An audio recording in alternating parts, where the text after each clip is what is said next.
বাঙালি খানায় সবাইকে স্বাগত জানাই। আপনারা তো অনেকভাবে কাতলা মাছের কালিয়া করে খেয়েছেন। একবার আমার মতন করে সহজ পদ্ধতিতে আপনিও শিখে নিতে পারবেন ছোট ছোট টিপস সহ। আজকে আমি এখানে কিন্তু পেঁয়াজ রসুন ছাড়া কাতলা মাছের কালিয়া করব, একদম ঘরোয়া উপকরণ দিয়ে। এতটাই সুস্বাদু খেতে, একবার বানালে আপনি বারবার বানাবেন। তবে আমার বাড়িতে কিভাবে কাতলা মাছের কালিয়া হলো পেঁয়াজ রসুন ছাড়া, চলুন সেটা একবার দেখে নেওয়া যাক ভিডিওর মাধ্যমে। প্রথমে আমি মশলাটা বানিয়ে নেব। 1 চামচ সাদা জিরে, 1 চামচ ধনে, আমি কিন্তু এখানে ছোট চামচ ব্যবহার করছি। 1 চামচ চালমগজ, আপনারা এখানে পোস্তটাও অ্যাড করতে পারেন।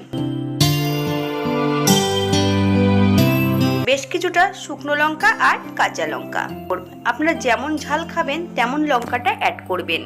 দারচিনি, এলাচ, লং, সম্পূর্ণ মশলাটা বেশ মিহি করে বেটে নিতে হবে। তবে আমি কিন্তু মশলাটা করব শিলে। এই পর্যায়ে সম্পূর্ণ মশলাটা বেটে নিয়েছি। বাটা মশলার মধ্যে আরো কিছু উপকরণ মিশিয়ে নেব। 1/2 চামচ হলুদ গুঁড়ো, 1/2 চামচ নুন, আপনারা স্বাদ অনুসারে নুনটা অ্যাড করবেন।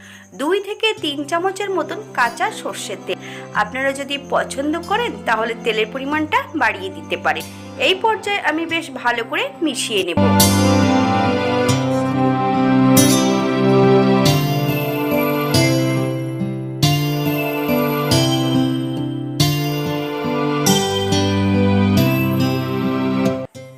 চামচ আদা বাটা অ্যাড করব। আমি কিন্তু আদা প্রথমে বেটে নিইনি, তাই এই পর্যায়ে আমি 1 চামচ আদা বাটা অ্যাড করব। মশলাটা বেশ ভালো করে মিশিয়ে পাশে সরিয়ে রেখে দেব। এই পর্যায়ে আমি 3 পিস কাতলা মাছ নিয়ে নিয়েছি। কাতলা মাছটা কিন্তু গাদার নিয়েছি, আপনারা পেটি দিয়েও করতে পারেন। মাছগুলো পরিষ্কার করে ধুয়ে রেখেছি। এই পর্যায়ে 1/2 চামচ নুন, 1/2 চামচ হলুদ গুঁড়ো মাছের গায়ে বেশ ভালো করে লাগিয়ে নিতে হবে। তবে আপনারা নুন হলুদটা পরিমাণ মতন লাগিয়ে নেবেন।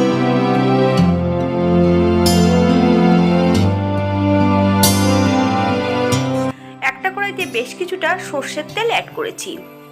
মাছগুলোকে বেশ উল্টিয়ে পাল্টিয়ে ভেজে নিতে হবে। তবে তেল গরম হলে সামান্য একটু নুন অ্যাড করতে হবে, যাতে মাছগুলো কড়াইয়ের নিচটাতে লেগে না যায়। তবে লোহার কড়াইতে যদি মাছগুলো ভাজেন বা ফ্রাই প্যানে যদি মাছগুলো ভাজেন তাহলে কিন্তু কড়াই নিচটাতে আটকে যাবে না। এই কড়াইগুলো নিয়ে কড়াই নিচটাতে আটকে যায়, তাই সামান্য একটু নুন দিতে হয়, নাহলে কড়াইটাকে বেশ ভালো করে গরম করে নিতে হয়।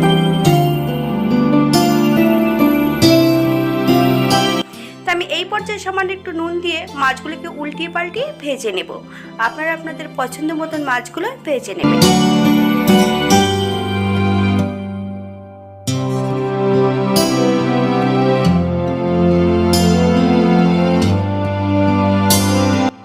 বাঙালি রান্না ঘরোয়া উপকরণ দিয়ে। আপনাদের যদি রান্নাগুলো পছন্দ হয় তাহলে চ্যানেলটি সাবস্ক্রাইব করে দিয়ে পাশে থাকবেন।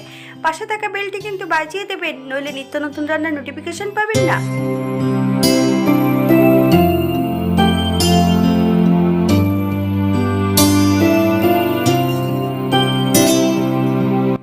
এই পর্যায়ে সম্পূর্ণ মাছগুলো তেল থেকে তুলে নিতে হবে। তবে আপনারা আপনাদের পছন্দ মতন মাছগুলো ভেজে নিতে পারেন।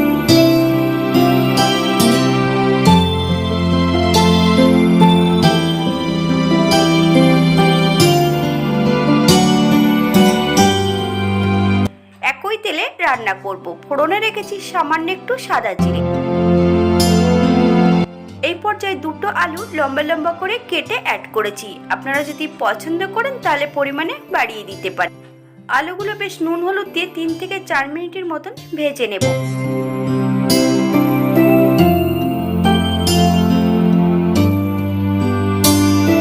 মিনিট পর এই পর্যায়ে সম্পূর্ণ বাটা মশলাটা অ্যাড করতে হবে।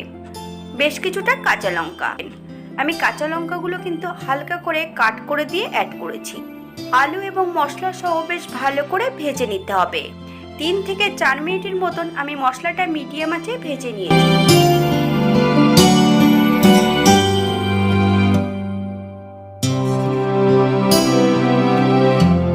এই পর্যায়ে মশলা ধোয়া বাটি থেকে সামান্য একটু জল অ্যাড করব।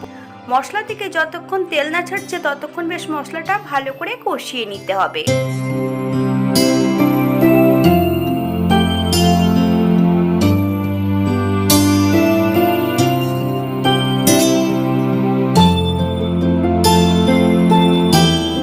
মশলা থেকে তেল ছেড়ে দিয়েছে।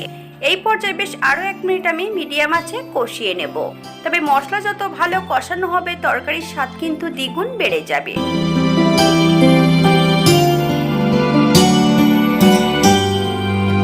এই পর্যায়ে আমি সম্পূর্ণ মাছ ভাজাটা অ্যাড করে দেব।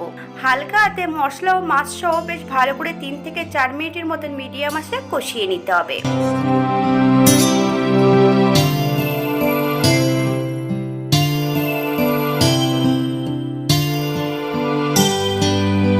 গ্রেভির জন্য 1 বাটি জল অ্যাড করব।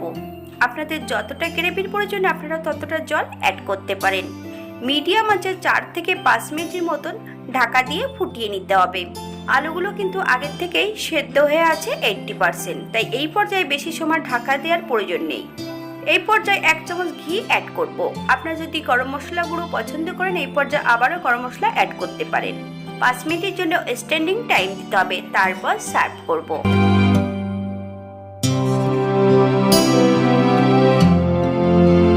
এটা দেখতে যেমন ভারী সুন্দর হয়েছে, এটা গরম ভাতে খেতে কিন্তু অসম্ভব ভালো। আপনারা বাড়িতে একবার একই পদ্ধতিতে বানিয়ে নেবেন। আপনারা যদি পেঁয়াজ রসুন পছন্দ করেন তাহলে অ্যাড করতে পারেন মশলা কষানোর পর্যায়ে। আপনারা এই 1 রকমের মাছের রেসিপি দেখে আপনারা 2-1 রকমের মাছ রান্না করে নিতে পারবেন একই পদ্ধতিতে। যদি জানা থাকে তাহলে বিভিন্ন রকমের মাছ একই পদ্ধতিতে আপনারা রান্না করতে পারবেন। হাতে যদি সময় থাকে তাহলে একটা লাইক কমেন্ট শেয়ার করবেন। আজকের ভিডিওটি এই পর্যন্ত। সবাই সুস্থ থাকবেন, ভালো থাকবেন। অন্যদিন নতুন রেসিপি নিয়ে আপনাদের সামনে আবার আমি হাজির হব। নতুন ও পুরনো সকল বন্ধুদের অসংখ্য ধন্যবাদ ভিডিওটি দেখার জন্য।